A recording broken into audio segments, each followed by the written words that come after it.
c'est Cyprien et vous regardez les 12 infos du lundi 13 décembre 2010 et c'est l'anniversaire de la chanteuse Taylor Swift. Ah, on me dit que nous n'avons plus de photos d'elle récentes. On va devoir afficher une photo d'elle enfant. Quel dommage.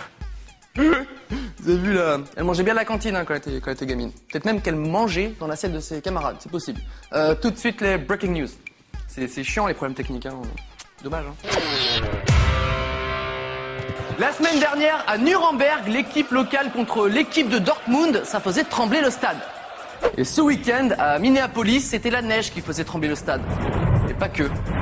L'astuce culinaire du 12 infos aujourd'hui, ne jamais faire frire des gnocchis.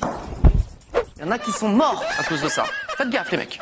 C'est bientôt Noël, pensez à acheter des décorations, mais évitez les gadgets made in China. Je pense que personne ne parlait anglais dans l'usine, ou alors ils souhaitent l'anniversaire de Jésus. Mais là, j'y crois pas une seule seconde. Et pendant ce temps-là, en Russie, on a trouvé la femme idéale, quoi. Elle est mignonne et puis... Elle aussi, elle fait trembler les murs. Veux-tu m'épouser? Je prends ça pour un oui. Un oui russe. Votre chien est-il bien dressé? Ah ouais? Est-ce qu'il sait faire ça? C'est.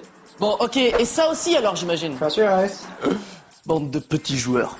Et pour terminer, la mauvaise idée du jour est attribuée à l'architecte de ces toilettes en Pologne. Alors, ça pousse comme tu veux? Tu veux du papier? Ah, comme c'est convivial. Et commençons tout de suite avec l'élection qui va mettre tout le monde d'accord si vous hésitez encore entre Miss Nationale et Miss France. Voici celle qui est un petit peu les deux réunies. En kilogrammes en tout cas, Miss Ronde 2011, Marion Bogertz, 1m70 pour 95 petits kilos, très élégante, très souriante, vraiment bien. En plus, ça change des élections classiques de Miss France, quoi. C'est différent. Pas pareil. Merci d'avoir suivi l'édition de Miss Ronde 2011. Hein. La sortie, c'est par ici. Et puis moi, je vous laisse, je vais manger les petits fours. Non, on n'y va pas. Pas le buffet. Jamais, c'est la guerre là-bas. La guerre, t'entends ça? Mais j'ai réussi à avoir le dernier petit four. Oh, merci. Elles arrivent. Merde. Elles arrivent.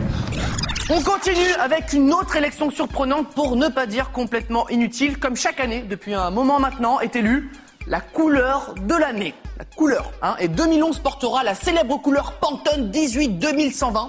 Regardez comme c'est beau. Appelé aussi chèvrefeuille par les losers. Ou rose par moi.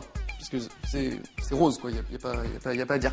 Et la petite justification, on aime beaucoup. Ils expliquent que le Pantone 18 2120 a un délicieux parfum qui rappelle l'insouciance des journées de printemps et d'été, qui peut rendre aussi nostalgique. Ok, c'est du rose, quoi. On voit qu'ils ont bien bossé, hein, au niveau de l'élection, c'est pas des chômeurs, quoi. Je vois pas, hein, je vois pas la différence non plus. Attends 2 secondes. Attends, attention. Ah oui, tu vas mieux. Attends, ah, c'est quoi ça déjà? Oh non. C'est bon, vous avez choisi? Ouais, on a trouvé. On part sur celui-ci. Celui-ci. Celui-là. Voilà. Pour le côté printanier. Printanier, de la nostalgie. Absolument. On ne passe pas un week-end sans un problème télévisuel. La semaine dernière, c'était la BBC qui diffusait des images de la guerre à la place de la météo. Et maintenant, c'est CNN qui diffuse sans faire exprès un extrait d'un grand film de cinéma d'auteur. That President Obama negotiated with Republicans.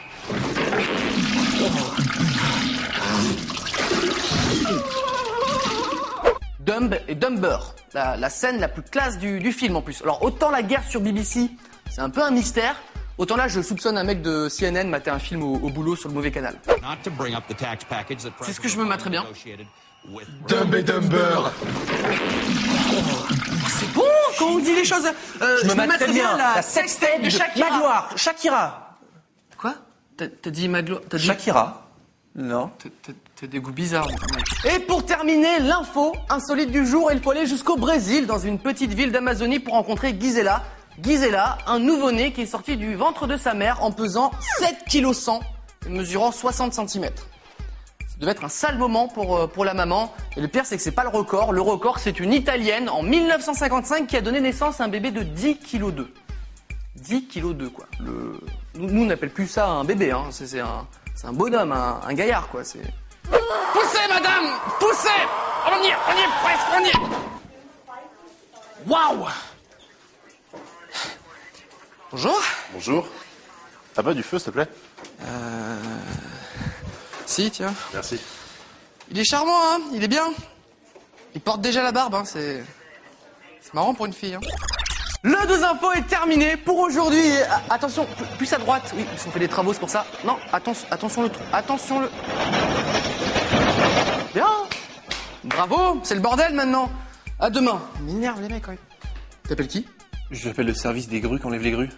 Service des grues qui enlève des grues, bonjour. Oui, bonjour, ça serait pour une grue, s'il vous plaît.